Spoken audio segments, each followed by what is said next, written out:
Hello दोस्तों, कैसे हैं आप लोग। आज हम यहाँ पर दूसरा ये हमारा भाग है जिसके अंतर्गत आज आप प्राकृतिक संसाधनों के प्रबंधन के एमसीक्यू देख रहे होंगे। जिसके अंतर्गत पहला प्रश्न है, निम्न में से कौन सा अक्षय साधन नहीं है। आप लोग जानते हैं अक्षय साधन और क्षय साधन कौन कौन से होते हैं, ये आपको अच्छी तरह पता होने चाहिए। देखो, आपके एग्ज़ाम बहुत निकट हैं तो ये सारी चीज़ें आप लोगों को पहले से पता होनी चाहिए। अभी हम लोग यहाँ पर सिर्फ आप लोगों के लिए एमसीक्यू करवा रहे हैं और ये एमसीक्यू आपके आगामी परीक्षाओं में हो सकता है यहाँ से प्रश्न आपको देखने को मिल जाएं। तो सबसे पहला प्रश्न है, निम्न में से कौन अक्षय साधन नहीं है, संसाधन नहीं है। तो यहाँ पर पहले का जो उत्तर हो जाएगा कौन सा, कोयला बिल्कुल सही उत्तर होगा।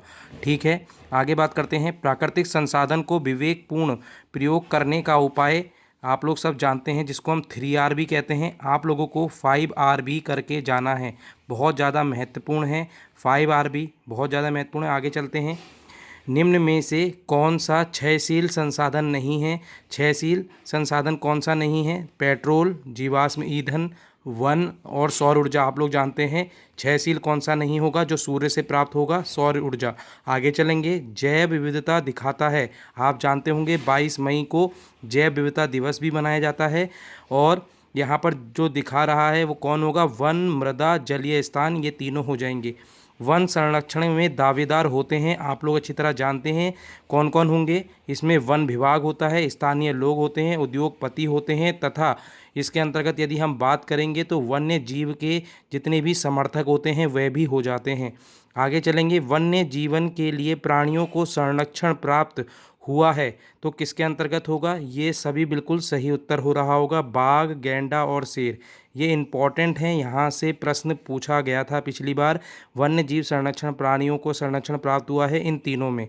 कौन कौन में कहाँ कहाँ, ये आपको पता होना चाहिए। काजीरंगा गैंडे के लिए आपको अच्छी तरह पता होना चाहिए। अमृता देवी विश्नोई क्यों, क्या इंपॉर्टेंट है, इससे क्या रिलेटेड है। ये वन संरक्षक थी, इन्होंने सबसे पहले राजस्थान के अंतर्गत चिपको आंदोलन यानी पेड़ों से लगकर वनों को बचाया था। आगे चलेंगे, 8वें में बात करते हैं। निम्न में से क्या वन संरक्षण उपाय नहीं है, तो आपको पता होना चाहिए कौन सा नहीं होगा, कृषि के लिए वन काटना। आगे चलते हैं। निम्न में से क्या जल संसाधन का प्रबंधन नहीं है, तो कौन सा हो जाएगा, बौद्ध, जल संग्रहण कुंड या समुद्रन। तो यहाँ पर कौन सा हो रहा होगा, बौद्ध बिल्कुल सही उत्तर होगा। भौम जल क्या है, तो भौम जल की बात करेंगे तो यहाँ पर वर्षा का जल भौम जल कहलाएगा। प्राकृतिक संसाधनों को कितनी श्रेणियों में वर्गीकृत किया गया है, तो यहाँ पर बी बिल्कुल, दो बिल्कुल सही उत्तर है। वर्तमान में प्राकृतिक संसाधनों के विवेकपूर्ण उपयोग एवं उनके द्वारा उत्पन्न अवशिष्ट उत्पादन को कम करने के हेतु किस पद्धति का प्रयोग किया गया है, तो आप लोग सब जानते हैं। यहाँ पर आप लोगों का क्या हो रहा होगा, 3R। 3R बिल्कुल सही उत्तर है इसका।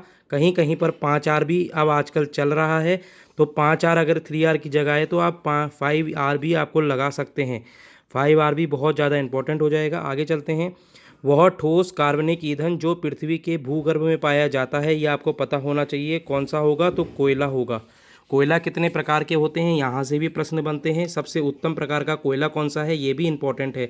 आपको कमेंट सेक्शन में बताना है कि सबसे उत्तम प्रकार का कोयला कौन सा है। ऊर्जा के प्रमुख स्रोत की यदि हम बात करते हैं तो 14वें में यहाँ क्या हो रहा होगा, ऊर्जा के प्रमुख स्रोत के अंतर्गत, तो 14वें का जो उत्तर है वो आपका दोनों हो जाएगा, कोयला और पेट्रोलियम। अमृता देवी विश्नोई ने अपने जीवन का बलिदान कौन से ईयर में दिया था, यहाँ पर 1731 की ईस्वी, यहाँ पर बिल्कुल सही उत्तर हो जाएगा। गंगा को प्रदूषित करने वाले कारक कौन से हो जाएंगे, कीटनाशक, कचरा, बिल्कुल मल, वाहित मल, रसायन, ये तीनों के तीनों बिल्कुल सही उत्तर है। अमृता देवी विश्नोई पुरस्कार सरकार ने स्थापित किया था, आप लोग जानते हैं वन संरक्षण के लिए किया था। ऐसे प्रश्न बहुत ज़्यादा इंपॉर्टेंट हो जाते हैं। लास्ट यहाँ पर 3 प्रश्न हैं। कोयला एवं पेट्रोलियम उपयोग होता है किस में होगा, वायुयान में भी होगा, बस में भी होगा, रेल, बस में होगा या रेल में होगा, जल्दी बताइए। इन सब का कोयला और पेट्रोलियम का उपयोग आप लोग सब जानते हैं, तो ये सभी बिल्कुल इसका उत्तर हो रहा होगा। अम्ल वर्षा आप लोग सब जानते हैं, सल्फ्यूरिक H2SO4 कहते हैं।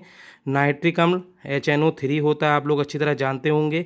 ये दोनों का मिश्रण ही क्या होता है, अम्ल वर्षा होती है। अम्ल वर्षा में वैसे NO2 भी होता है, वो हम कभी बाद में चर्चा कर लेंगे। अम्ल वर्षा भी बहुत ज़्यादा इंपॉर्टेंट है आपके लिए।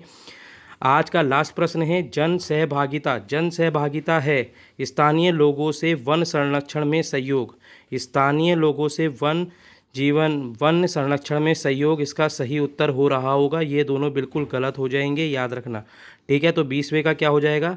यहाँ पर आप लोगों का ए बिल्कुल सही उत्तर होगा। आज आपको हमारे द्वारा ये पढ़ाया हुआ कैसा लगा, आप हमें कमेंट करके ज़रूर बताएं। यहाँ पर अभी 31 लेसन का पूरा अच्छे से आप लोगों के सामने आने वाला है। अभी तक हमने 2 लेसन को पूरा कंप्लीट कर दिया है, जिसमें पहला लेसन पर्यावरण, दूसरा लेसन आप लोगों का यहाँ पर प्राकृतिक संसाधनों का प्रबंधन हमने पूरा करवा दिया है। मिलते हैं हम कल दूसरे किसी टॉपिक में। Thank you, tata, good bye.